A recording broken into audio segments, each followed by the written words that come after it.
यहाँ हम बाल विकास के सिद्धांत की चर्चा करेंगे। अच्छा, बालक के विकास की गति को देख करके हम आने वाले भविष्य में किस तरह का बालक होगा, किस तरह का वो बच्चा होगा, इसकी भविष्यवाणी की जा सकती है। ठीक है, तो एक हेडिंग यहाँ से याद रखेंगे, भविष्यवाणी पहले से ही की जा सकती है कि बालक का आने वाले समय में विकास कैसा होगा या बालक किस तरह का होगा। ठीक है, लेकिन ये भी ध्यान रखेंगे कि विकास लचीला होता है। ठीक, चलिए आइए विकास के सिद्धांत में पहला हम समझते हैं निरंतरता का सिद्धांत। निरंतरता का सिद्धांत का मतलब क्या है, तो अभी पढ़े भी हैं कि विकास जो होता है वो जीवन पर्यंत होता है। ठीक है, गर्भधारण से लेकर के मृत्यु तक होता है विकास, ठीक ना, और विकास ये निरंतर होता रहता है। तो ये निरंतरता का सिद्धांत है। दूसरा, वृद्धि एवं विकास की गति की दर एक सी नहीं रहती है। ठीक ना, तो पहला तो निरंतर हो रहा है विकास, लेकिन क्या विकास निरंतर हो रहा है तो उसकी गति एक समान है? ठीक, तो ऐसा नहीं है।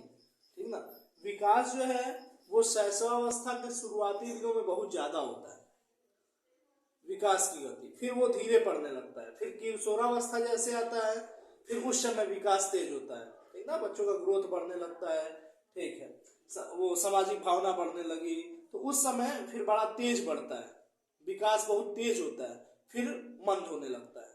ठीक है, तो विकास की जो गति होती है वो एक सी नहीं रहती है।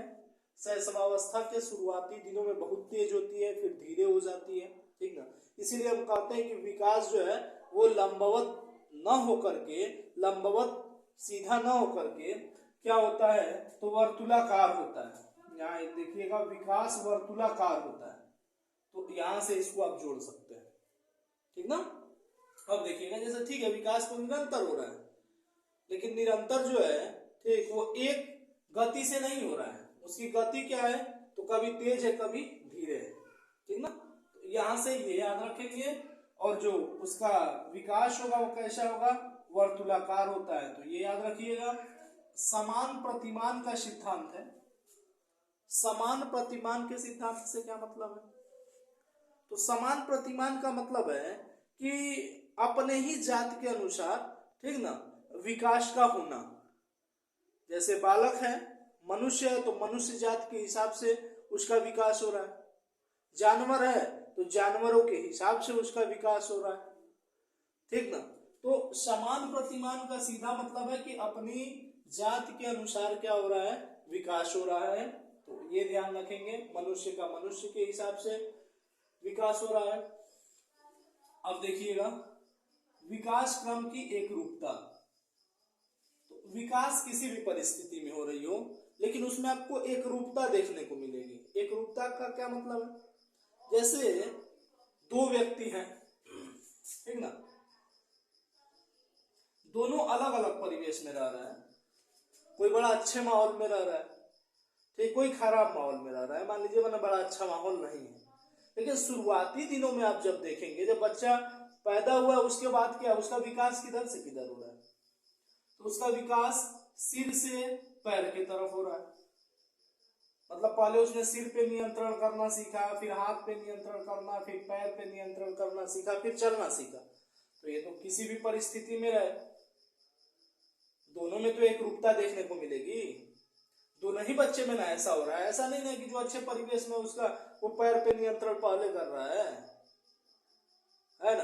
किसी भी परिवेश में ना एक रूपता ये देखने को मिलती है। जब भाषा सीख रहा है उसमें भी एक रूपता देखने को मिलेगी। ऐसा तो है नहीं कि राजा के घर पैदा हुआ तो सीधा लगेगा पहले श्लोक का ही उच्चारण करना, है ना। तो ये भाषा विकास में आपको एक रूपता देखने को मिल जाएगा। ठीक, तो पहले सिर पे नियंत्रण, फिर पैर पे नियंत्रण, फिर टांगों पे नियंत्रण, फिर बिना सहारे फिर खड़ा होना सीखेगा, फिर चलना सीखेगा। ठीक, तो किधर से किधर विकास हो रहा है, सिर से पैर के तरफ। ठीक ना, नहीं तो कहीं आपको देखने को मिलता है कि मध्य से बाहर की तरफ, तो ये भी याद रखेंगे। ठीक ना, तो विकास क्रम में एक रूपता आपको देखने को मिलेगा।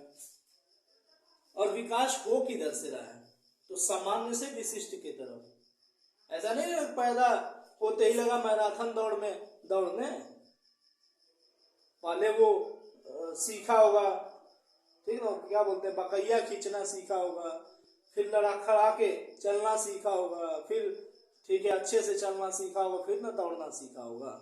तो सामान्य से विशिष्ट की तरफ न गया। तो विकास किधर से किधर हो रहा है? सामान्य से विशेष की ओर हो रहा है। ठीक, ये याद रखेंगे आप।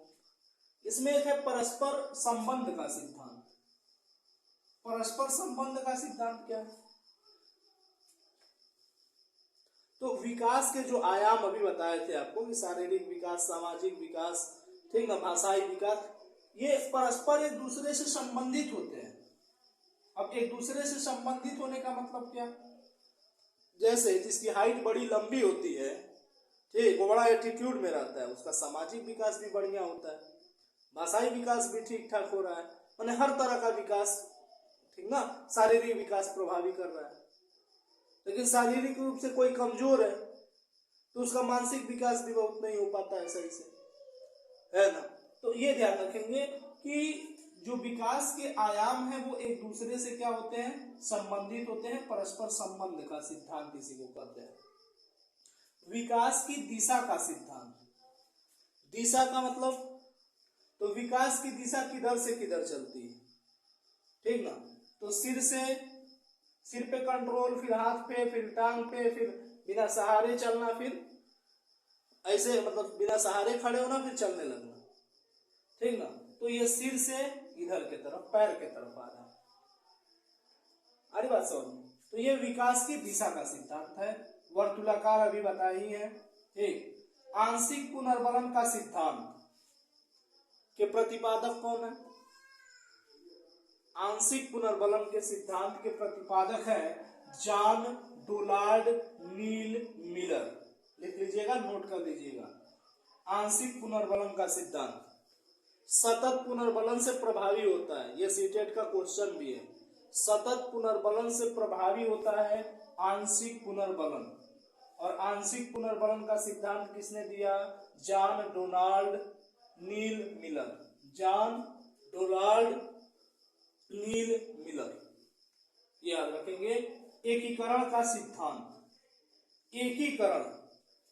एकीकरण का मतलब क्या है? जैसे क्या, शुरुआत में जब बच्चा पैदा हुआ है तो पहले अपना ये हाथ हिलाना, देखा ना, सिर पे कंट्रोल, फिर हाथ पे, तो हाथ हिलाएगा।